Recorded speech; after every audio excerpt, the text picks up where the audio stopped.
Do you ever feel like you're walking through life unseen, like no one truly understands you? Carl Jung recognized people like you. He called them introverted intuitives. But what most people don't know is that your struggles to connect with others may stem from something far more profound, a rare gift that ties you to the unseen world. For example, more specifically, what would be an example or a difference between an intuitive extrovert and an intuitive introvert? Well, you have chosen a somewhat difficult case, because one of the most difficult types is the intuitive introvert. Yeah. The intuitive extrovert, you find them all hunters, bankers. Yeah. That is quite understandable. Yeah. The introvert is the introvert is more difficult because he has intuitions as to the subjective factor, namely the inner world. And of course that is now very difficult to understand, because what he sees are most uncommon things, and he doesn't like to talk of them.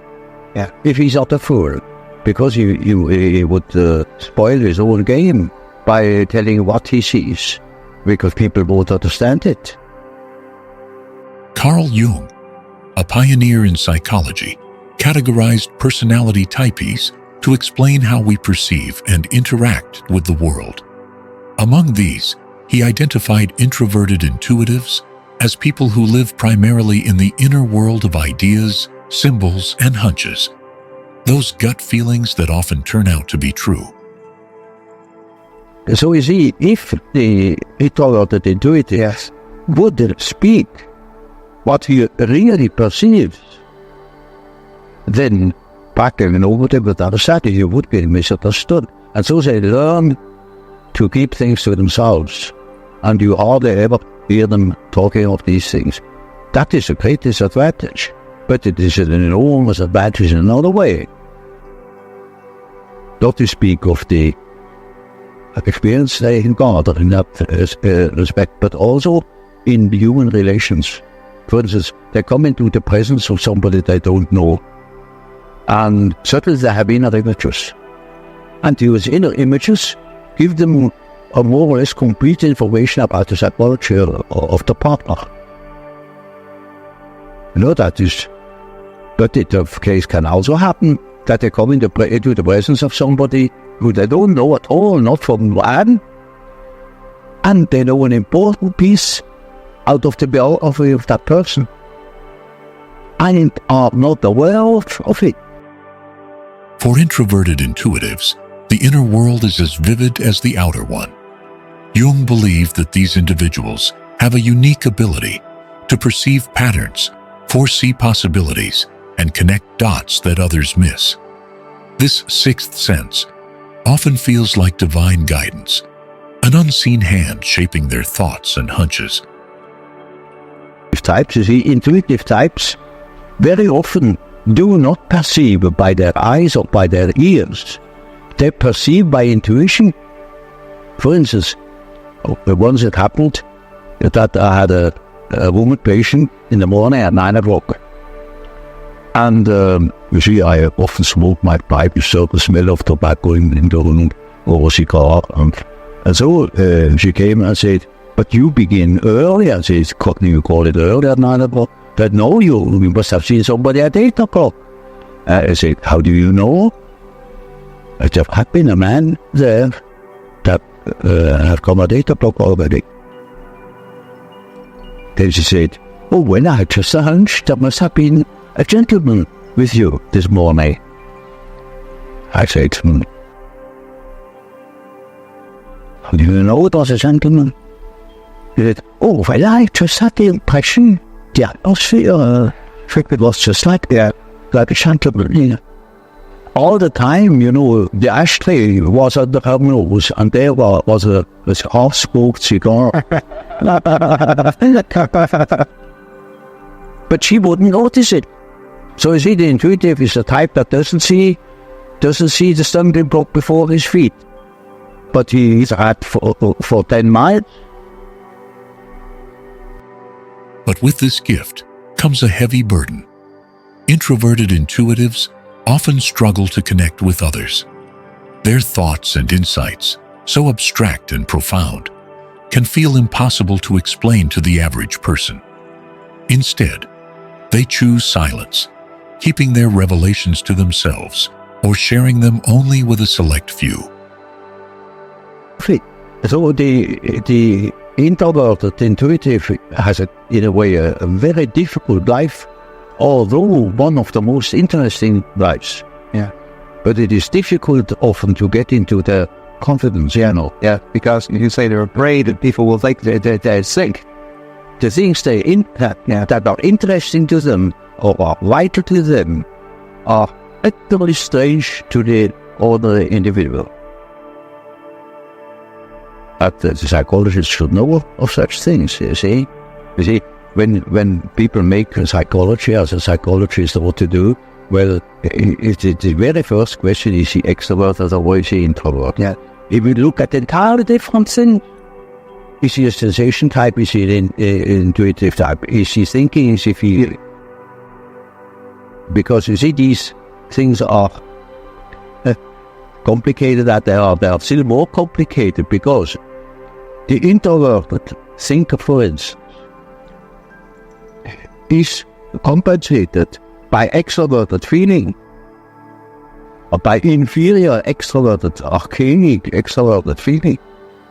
So an introverted thinker may be very crude in his feeling, like, for instance, the introverted philosopher that is always carefully avoiding women will be married by his crook in the end.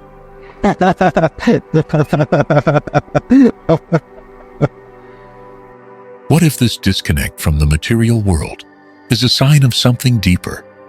Introverted intuitives often describe feeling guided by an unseen force, a divine connection. Whether through dreams, intuition, or moments of clarity, they tap into a realm beyond ordinary perception. This gift may be why they feel alienated from the everyday, as they are more in tune with the infinite. Of course, you're familiar with the work of Dr. J.B. Ryan at Duke University. Yes. And, of course, some of his work in extrasensory perception and clairvoyance, mental telepathy, and so on and so forth. Some of the descriptions sound quite a bit like intuitive function operating. And in terms of your knowledge of this work, would you say that a person who has clairvoyance, in a sense, would then be an intuitive type? That's quite probable. Or it can be a sensation type, say an extrovert sensation type that is very much influenced by the unconscious. I see. Because he has introverted intuition in his unconscious. I'm referring now to the concept of synchronicity, which you have discussed, and which would have some relevance at this point in our discussion. Would you care to comment a little bit on this concept? That is awfully complicated. One wouldn't know where to begin. Of course, it is this kind of thinking has been started long ago, and when Ryan brought out these results, I thought now we have at least a more or less dependable basis to argue on, but the argument was not understood at all, because it's really very, very difficult. There are plenty of facts in the observation of the unconscious where you come across cases of a very peculiar kind of parallel events, namely that, say, I have a certain thought or a certain definite subject is occupying my attention, my interest.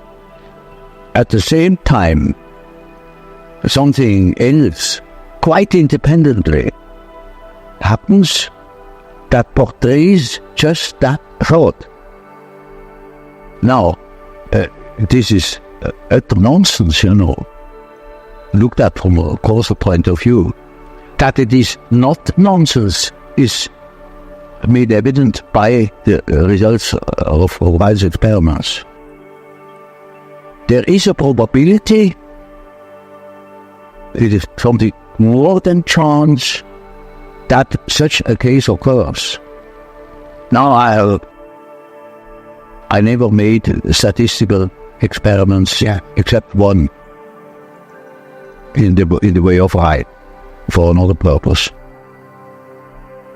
But I have come across quite a number of cases where it was most astounding to find that two causal chains happened at the same time, but independent upon each other, so that you could say they have nothing to do with each other.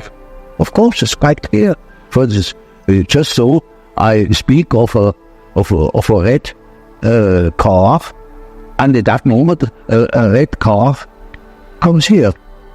Now, I hadn't seen it. It was impossible because it was behind the building. In this moment, the red car appears. Now, this is, that's mere chance. The Weil's experiment proves that these cases are not mere chance. Of course, many of these things are occurrences where we cannot apply such an argument, otherwise we would be superstitious. We can't say, now this car has appeared because here was, some remarks have been made about the red car. It's not cause and effect. This is a miracle that a red car appears. It is not, it is chance, just chance.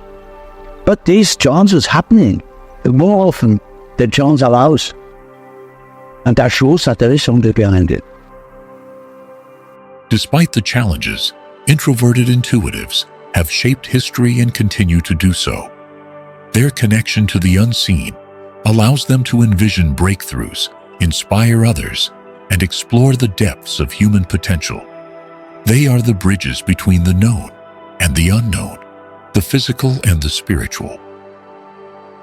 If you've ever felt like you don't belong, it's because you're meant to see the world differently. Embrace your gift, nurture your inner world, and remember, your connection to the divine is not a flaw, it's your greatest strength. Do you see yourself as an introverted intuitive? Share your experiences in the comments below, and don't forget to subscribe for more insights into the unseen world. Welcome to the Awakened Self.